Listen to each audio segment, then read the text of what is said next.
Дома мајка ми ме фаќа како си ги размрдувам сувенирите над регалот кај телевизорот. Аха. И мама Марија ми вика, што правиш сине? Место правиш. Си правам место, бе, мама, за златното славиче. Пехаров. Какво златно славиче? Тоа викам, тоа што ќе го освојам.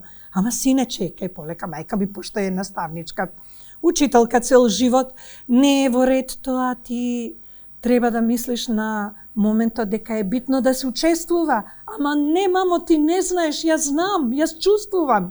И сега како ти тоа некому да го објасниш? Ја ќе рече, нарцис.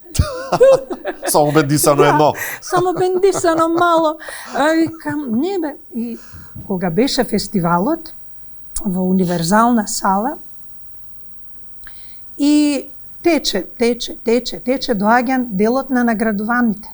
И се тргнуваше секогаш од трета награда па нагоре. И мајка ми, те молам Господе, барем трета награда, нека му дадат на детево да не отиде разочарано. На место правеше, нема смисла. Втора награда, 2 награди ги делат.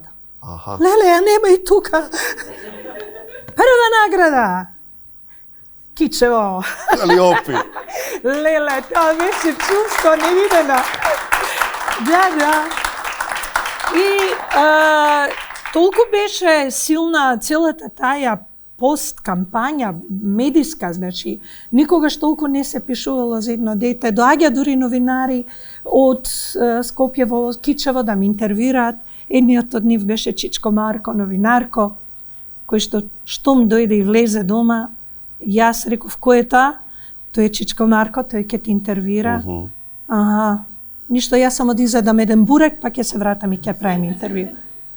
Во смисол на, јас бев дете. Јас си го задржав тоа дете и до ден денес.